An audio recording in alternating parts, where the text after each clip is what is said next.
Hey, it's Mark Murphy back with another week of interesting insights from the Travel Expert channel, traveltube.com. What else? So, this week, again, before I get started, please subscribe on the site, get our weekly newsletter, follow us on social media, follow us on your favorite podcast apps because you can be cruising to work, commuting, checking it out. I listen to podcasts when I walk my dog, when I get up in the morning, I work out, etc. You can do the same. And by supporting what we're doing, you're supporting travel agents slash advisors, whatever you want to call yourselves. But if you don't, then, you make it much harder for us to build a successful way of promoting your value. So with that said, I want to ask you a question. Do you believe that the recent uptick in energy costs is driving the airlines to add to their existing fees for things like baggage, or is it just another money grab? That's first up. And then there was a news story that came out last week that's got travel agents pretty much up in arms. And it's basically a TV news anchor suggesting that, you milk the travel agents for their information and just go book it yourself. I'm going to delve into that. Next up, hate flying? How about a different way of getting to Europe this summer? Have you thought about it? No, AOC, it's not the train. Just letting AOC know. It's not a plane. It's not a car. It's a cruise ship. I'm going to get into that. And also, what's interesting with travel suppliers, there's always innovation, whether it's an existing cruise ship that goes in for rehab and they create some new spaces, new dining venues, et cetera, or airlines. And in this case, Air New Zealand has a new concept called Skynest, which is bunk beds in the air. I'm going to show you that and give you my take and hopefully get your take on it on social media and elsewhere. And the last thing I'm going to cover is the fact that a lot of people travel to enjoy different restaurants and food offerings as part of the overall experience. But you're not going to be enjoying a pier to plate, as they say, seafood experience in Boston because they're going out of business within a couple of weeks after their workers voted to unionize. I'll give you my take on that. All right, let's get into energy costs. Are energy costs driving up airline prices? That's what they're telling you. I mean, the latest move to raise baggage costs, they're saying it's the fuel costs. But then again, you got to ask yourself, why didn't they do that in 2022 when the prices were actually higher for fuel? Yeah, folks, they were actually higher. And FYI, this has been about a 6-week window so far. And we've seen oil go to almost $120 a barrel and then back down into the low 90s and up and down, up and down, up and down, like a seesaw. But this time, it's different because the rising fuel costs are going to cause us to have to charge more for your baggage. It's interesting. So they're going to raise the cost to check your bags, and pretty much across the board, it's like $45 for the first bag, $55 for the second bag. Some airlines like Spirit are far more onerous with their charges, but for the major airlines, what's literally like a miracle is that once one airline says, hey, we're going to raise baggage prices, isn't it incredible how within seconds, every other major airline falls right in line with that pricing? Does it make you think about that word collusion? I'm not talking about Russian collusion, you whack jobs that still think Russia influenced our election. No, I'm talking about airlines colluding on prices. So you have to look at the airline industry and understand that 4 airlines control 80% of domestic airline traffic. So it's not a monopoly, but it is an oligopoly. And what that means is because of things like revenue management, which are systems that instantaneously will move those fares. So it's very frustrating for travelers when they're trying to book their own stuff and they go online, they find a ticket. They're like, oh, that's a great price. Let me just, hey, Han, over here. Can you, do you want to do this trip? Yeah, we're good. Okay. What about kids? Yep. Good. Okay. All right, I'm going to go ahead and book it. Sorry, sir. In the time you spent 12 seconds talking to your wife, that price no longer exists. Now it's $100 higher, times four if it's a family of four. That's really frustrating for travelers. But at the same time, it tells you that the price matching is automatic. The bag pricing is basically automatic. Once one airline does it, they all follow. This has been consistent for decades in the airline industry, just decades. It used to be where if a low-cost carrier came into a marketplace, the major carrier, let's say the hub carrier, whether it's Delta in Atlanta and it was Value Jet coming in, or JetBlue or Southwest or whoever coming in, they would basically price match that particular airline at the low end, which is actually good for you as a traveler. But the goal was to make it unprofitable and drive them out of business. So airlines would literally, like American Airlines, would literally say, we don't care if we lose money on every ticket because we're going to put those dudes out of business. And that's what they did in large part. So I'm curious. They never miss a chance to act in unison. We'll see. Again, what happens in Congress? Nothing. So no one's going to do anything about it. But we will see that if and when jet fuel prices come back down, let's assume they come back down to where they were 6 weeks ago. Do you actually believe, because this is the billion-dollar question, because they make billions of dollars on these extra fees, will they cut those costs if and when fuel drops? Just like it did, I mean, fuel dropped right after that spike in 2022. My take is I wouldn't bet on it. Wouldn't bet on it. Now, what else we got going on this week?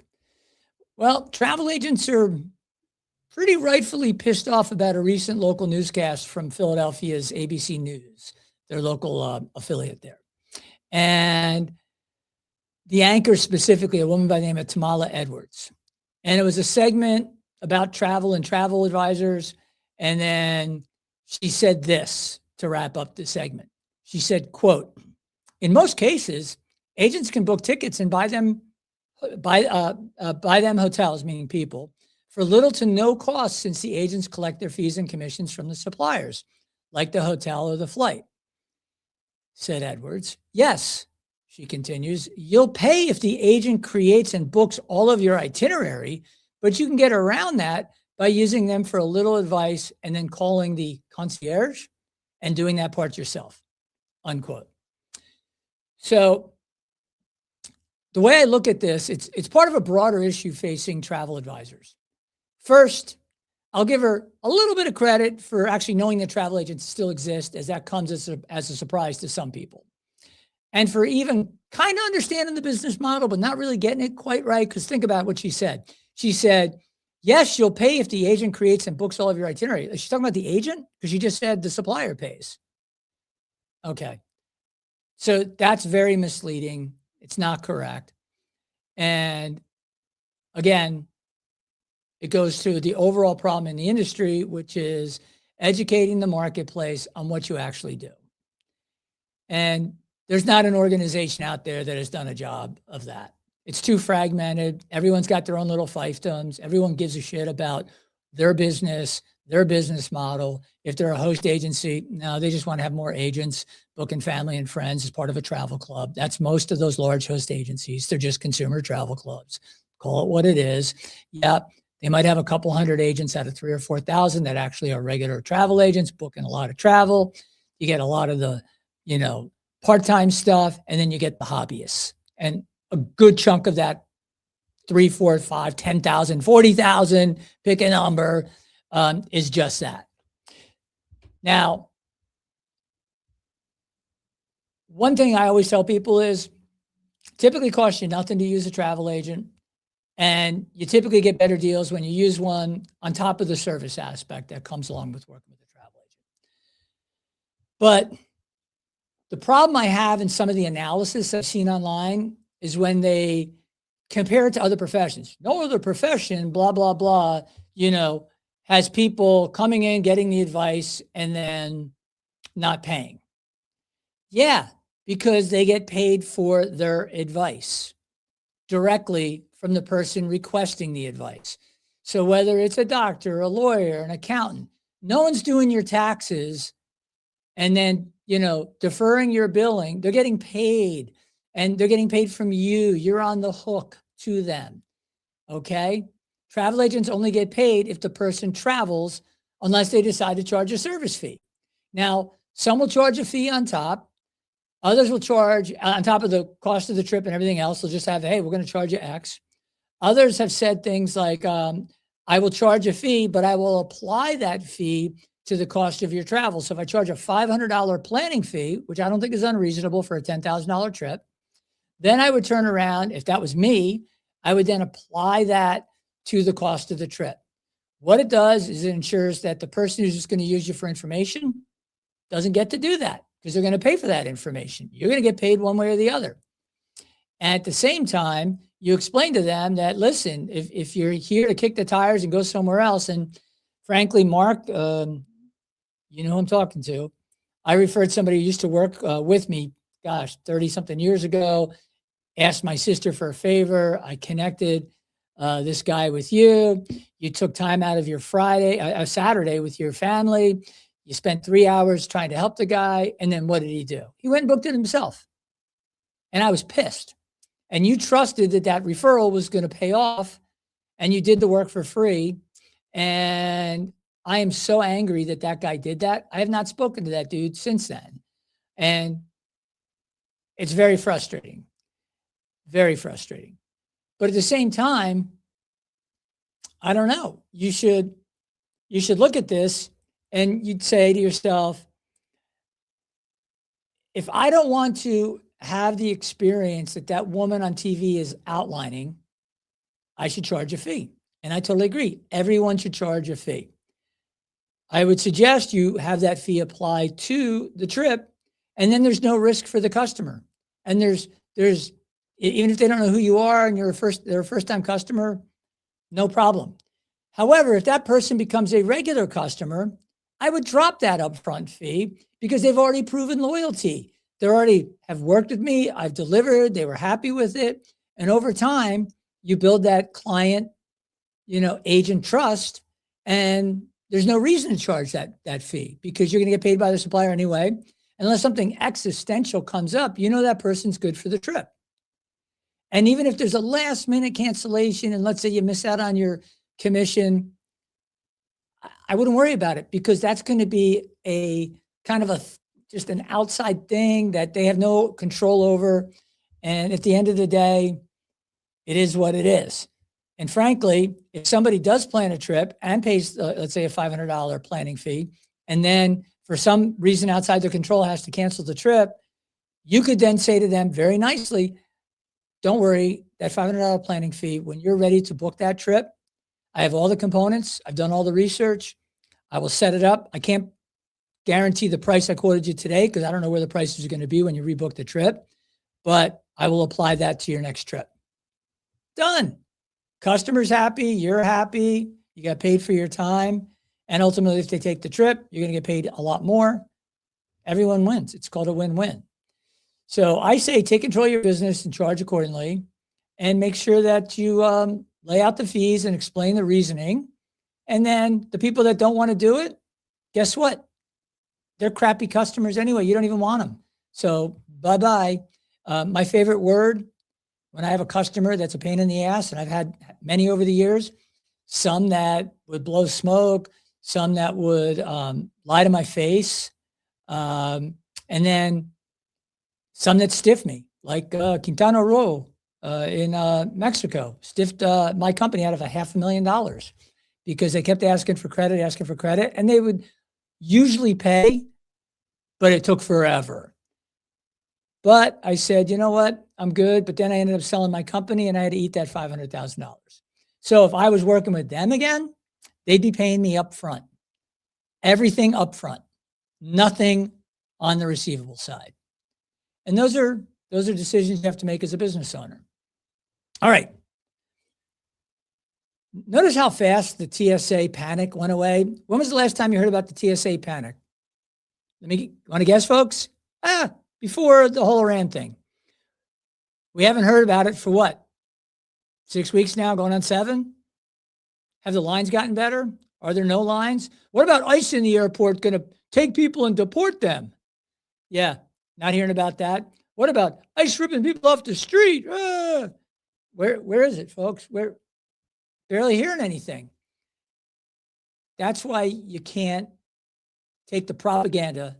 Notice how I said propaganda, not news. You can't take it like it's real, because notice how quickly things change. A couple of weeks ago, what was it? No kings, no kings. Okay, we don't have a king, but in the UK, they were saying no kings, but they have a king. Okay. Anyway, I digress. That was last week. We're on a new week. But notice how the news cycle, they need something new to sink their teeth into. And, if it's not Trump, it's the next thing. I don't know what the next thing's going to be, but mark my words, there will be a next thing. In the meantime, if you don't like to fly and you'd like to go to, let's say, Europe, you could take AOC's train to Europe. Remember, she wanted to get rid of air travel. And I'm thinking, well, how do you get to Hawaii? Yeah, okay. So if you do want to visit Europe and you hate the idea of flying, there is a solution to that. And it comes one of two ways.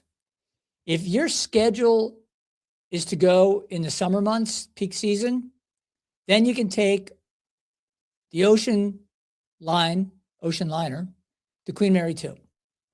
I have yet to do it. I have walked around the ship when it was in port. I've checked it out. Stunning ship. That's how I would travel to Europe if I wasn't in a hurry. You take a week to get over, a week to get back, so you need the time. So it's not something that somebody who wants to go spend a week in Europe can do. Because if you only got a week, you're not doing a week-long cruise, because then you're just going to get into the port, go to the airport, and fly back. Might be an interesting trip, but I would not do that. At the same time, they have schedules throughout all of the summer months, of course, spring and fall as well. But if you wanted to go in the summer, that's probably your only choice. There's a handful of what they call repositioning or other transatlantic sailings from other cruise lines, but the vast, vast majority, like 98% of them, occur in the spring, kind of like the end of March through April, and the fall, like October into November. And what they're doing is they're taking a ship that's, let's say it was in Europe for the summer, and this fall, it'll come across the ocean, takes about 2 weeks to get here. It'll stop in a few places, like let's say it goes out of Barcelona, it may hit Morocco, it may hit the Canary Islands, but then you're on that ship and you're at sea for days and days and days. But it's a very inexpensive way to either come back from Europe or go to Europe. But if you're going to Europe, you would have had to already do it, or you'd have to book tomorrow, because the repositioning cruises are basically going to be done in the next 2 weeks. Heading to Europe, you could fly to Europe and then do a repositioning cruise back. That might end up back in Miami, for instance, or in San Juan if it's going to home port out of San Juan. But what I love about those are the fact that anybody that's ever cruised loves sea days. I always enjoyed being at sea, just looking out at the horizon, nothing but ocean, just spectacular, very relaxing, totally chill. And I was the guy that, do I want to get off in St. Thomas and walk around and do shopping and the overpriced stores? No. I would rather just stay on the ship when everybody gets off the ship, because that's where it's really chill and I'm relaxed and there's not a bunch of noise. That's my thing. So I love that idea. Now, I also get seasick. So I have to take something to make sure I don't get seasick on those cruises. But at the same time, as long as I'm taking something, I'm good. So how about you? Now, at the same time, it's really cheap. When I say cheap, think of the price per day for 2 people, averaging about the cost of a Hampton Inn off of I-95, somewhere in the middle of nowhere. Yeah, it's about $200 per couple per day. That includes all your food, doesn't include your drinks, doesn't include your gratuities. But other than that, That's cheap. That's cheap. So if you're doing a 2-week cruise and you want a balcony, for instance, and you're on, like, let's say Royal Caribbean, you might pay 3,600 for 2 weeks, which is typically for a balcony, could be typically on one of the newer ships in the Caribbean. That could be for a week in the Caribbean. So you're getting twice as much experience on the ship, but you happen to be at sea more than half the time. And we're talking sea day after sea day after sea day because you're doing a crossing. So it's something to think about. But if you do have the time, if you can work remotely, because these cruise ships have internet, it ain't great, but they have it. You can actually get some work done, or you can just say, you know what, I'm taking 3 weeks vacation. I'm going to do a repositioning cruise. I'm going to fly over, let's say in the fall, and then I'm going to spend a week on the ground in Europe, and then I'm going to go to the cruise port, get on the ship, and spend 2 weeks coming back. By the time you get back, you're going to be completely relaxed and chill. As long as a hurricane doesn't hit you. I'm just kidding. Relax, everybody. Hopefully a hurricane doesn't hit you. So these are the things that I have to think about. So I hope you understand the pain and suffering I go through having to think about, geez, should we do a 3-week or 4-week trip and kind of bookend it with no, I'm kidding.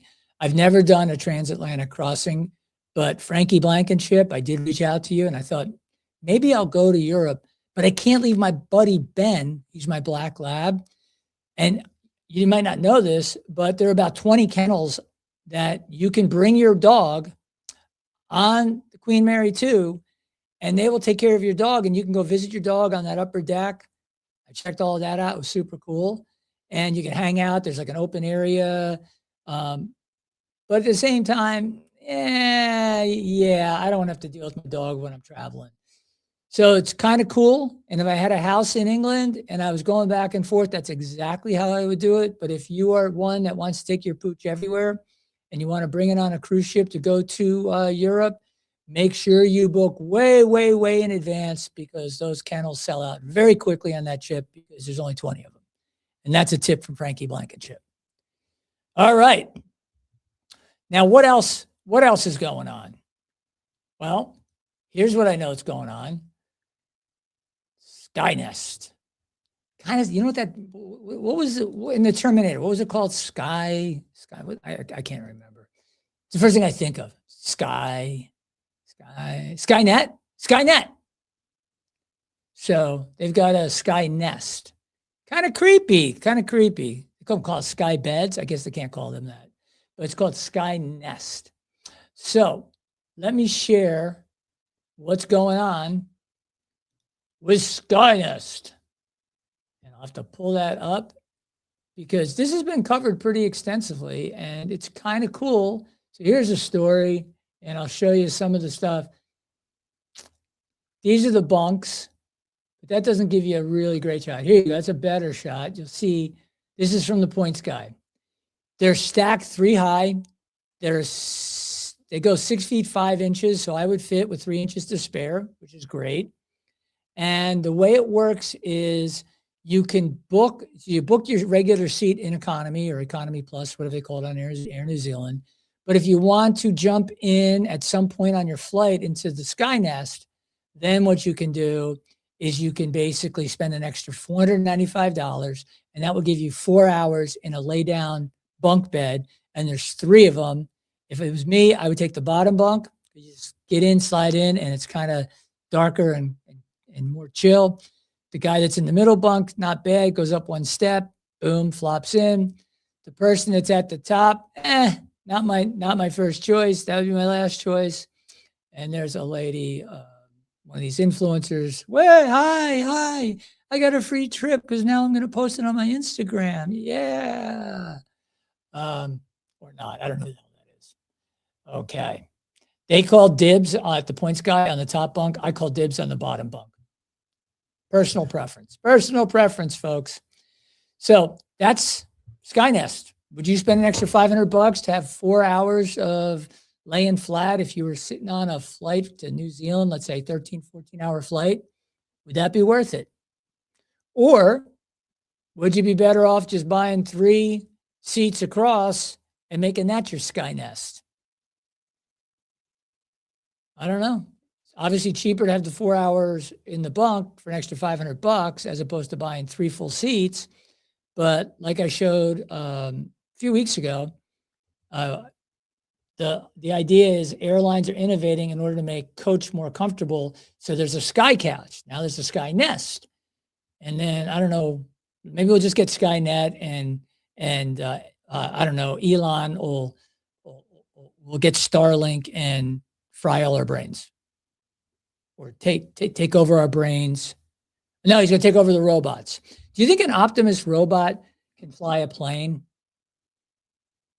Never thought about it. But since we're talking about Skynet, Skynest, all right. The ADHD. It's always there. It's always there. I do my best to avoid it, but it's freaking there. So what would you do? Would you go on a Skynest? Would you do that? It's $500. I'd think about it. I probably wouldn't bother. But then again, I'd be flying first class because there's no way I'm flying to freaking New Zealand in coach. There's that. All right. Last and not least, people love to travel for food and those experiences. And when you're in a city like Boston, you got the harbor right there. You've got great seafood. And there's a restaurant called Seamark Seafood and Cocktails. It's in the Encore Hotel. And this restaurant, which costs millions of dollars to set up and get going, has just informed their workers within a couple of weeks of the workers deciding to unionize and voting for unionizing, they decided to shutter the restaurant. Only 2 years old. That is a massive, massive loss that they're going to incur to do that. So what does that tell you? Why would they do that? Oh my God, my employees are unionizing. We got to go out of business. No, folks, that's not what happened. However, was that the straw that broke the proverbial camel's back?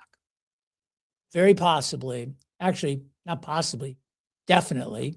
But there's no guarantee they would have continued in business either way.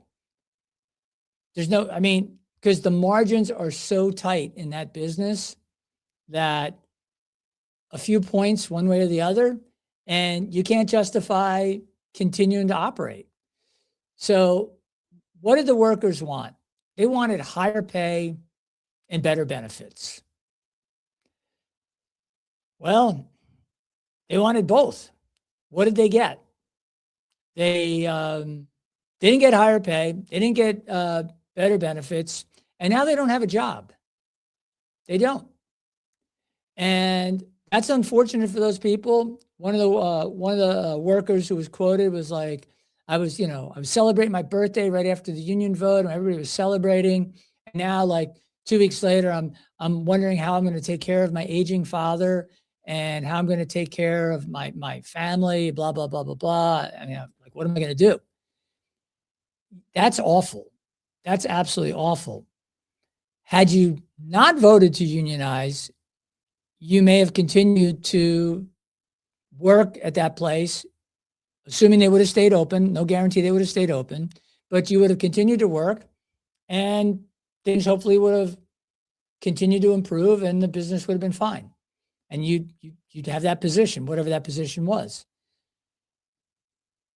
But as an entrepreneur for decades now, I understand how business works.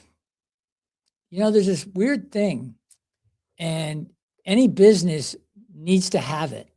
Like, and this is your business insight for like the day, the week, the month, the year. I mean, this is going to be earth shattering. Here it is, folks. You ready?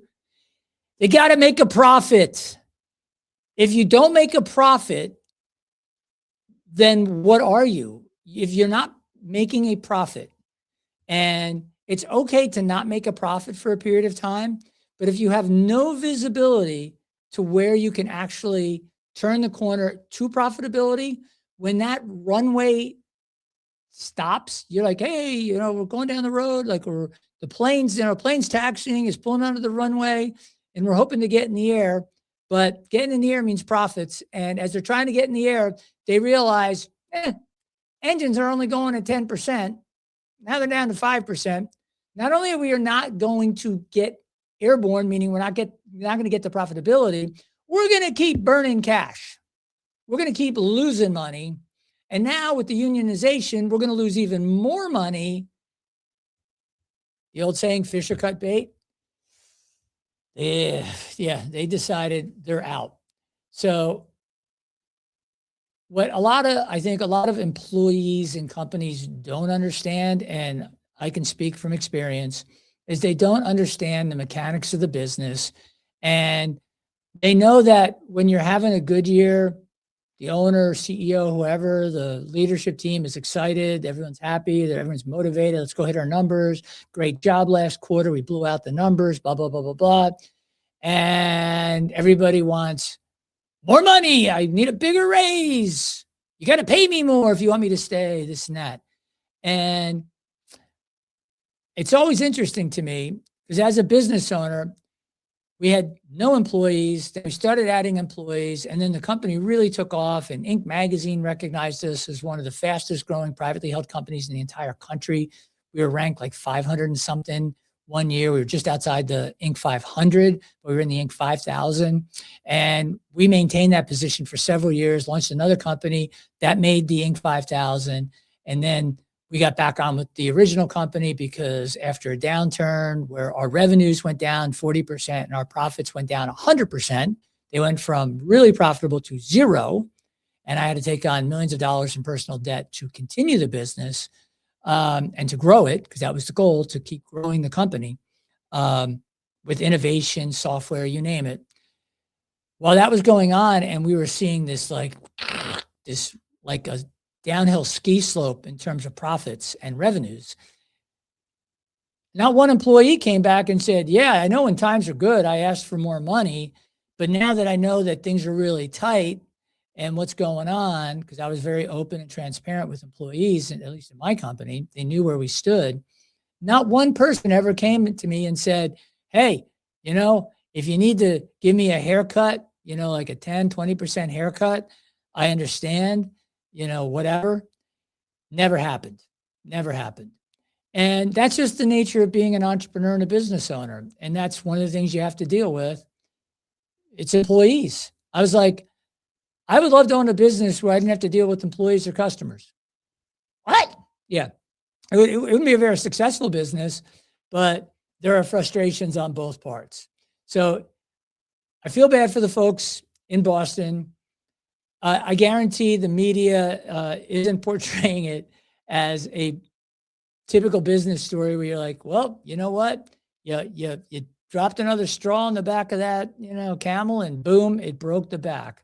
They don't talk about that. It's always the victims. It's always the poor people that lose their jobs, et cetera, and the big bad corporation that decided to just get rid of a business. Last point, no corporation or business owner kills their business because it's successful and making money. They kill it because it's not making money and it's not successful. And if the winds that are battering them are too strong, if costs are going up, but revenue isn't, and they can't raise prices, because let's face it, if you're a restaurant today, the prices are already super high. A lot of people are opting out of dining out. And because of that, guess what? You got no elasticity in your pricing, and you got to absorb those costs. And if you're already losing money, and again, I don't know the business numbers on this restaurant, but I assure you, if it was a profitable, successful business, they would not be shuttering based on the unionization. They wouldn't. They would absorb that cost and march on. But slim margin business, more costs coming in, more costs on the horizon, struggling to make a profit today, I'm assuming, and now it's just going to get worse. They're just going to cut their losses, folks. And I think you're going to see more and more of that. We've seen that with Starbucks in different markets, where different markets have tried to unionize. They did. And Starbucks was like, yeah, can't make money. We're shutting the store. And the people that get hurt when this stuff happens Again, ignore I'll call them the retards that will say, they need a living wage. Okay. You create your own living wage, meaning you create value that somebody's willing to pay for. If you have a psychology degree and no other skills, no one's no one's paying you anything. Okay. You have no value. You're a minimum wage worker. And I don't even think there should be a thing called minimum wage. Minimum wage should be whatever the market sets for somebody who adds no value or limited value because they have no experience. But if they get experience and they grow their talent stack, then they're more valuable and they're going to have more options. And if that company wants to keep them, they need to pay them more. That was my experience. And that's every business owner's experience. So you can cry victimhood, oh my God, or these poor people, they need a living wage. If you're trying to get a living wage, putting together hamburgers at McDonald's, you're an idiot. Okay. You can't find something that you can get trained on. FYI, what did Ford say? There's like 120,000 positions for mechanics that average over 100 grand a year in income that they can't fill. So is it so hard to become a mechanic, or are you just opting out or like, I'm just going to be the burger maker? That's going to be my skill set. Well, then you're going to be broke. And obviously, if the government wants to, in a certain state, raise, let's say, the minimum wage to $30 an hour, like some are saying, well, then why not make it 50? Screw it. Make it $100 an hour. It should be, I think minimum wage should be $100 an hour, which would be $200,000 a year. $50 an hour is $100,000 a year. In some fast food restaurants, they've decided to shut their doors because they're talking about taking the minimum wage to $30 an hour. That's paying somebody 60 grand a year to flip burgers. They're going to find other ways to do it. Otherwise, they're not going to stay in business and those jobs actually go away. They don't exist anymore. So that's the conundrum that many find themselves in. And they think that in some cases, the government's going to bail them out with like, oh, they're going to raise my minimum wage. No, what they're going to do is they're going to raise the minimum wage. And the entrepreneur, the business owner, the company is going to go, this business doesn't make any more sense. And then they're going to shut it down. And that is what happens. That's exactly what happens because it's happening in real time and it's been happening for a long time. Just go to your next McDonald's and see how many kiosks are in the McDonald's where there were never kiosks. And then see how many cash registers are there. There might be down to one with the kiosks. Pretty soon there won't be a cash register. And pretty soon there won't be somebody at the window because they'll use AI to take the order and they won't even need a human being. And AI will listen to the order and robots will put the burger together and you won't have any people actually working there. That's what's coming. Because if it's cheaper to automate than to maintain employees who, think about it. Automation, robots don't get sick. They don't call in sick. They're not late for work. AI answers the phone, whether it's 3 a.m. or 3 p.m. That's the future, folks. Get with it or get dead from a business standpoint. And that's all I got for you this week. Thanks for tuning in. Sign up at traveltube.com for our weekly e-newsletter. And follow us on social media and on your favorite podcast apps. I appreciate it. Until next time.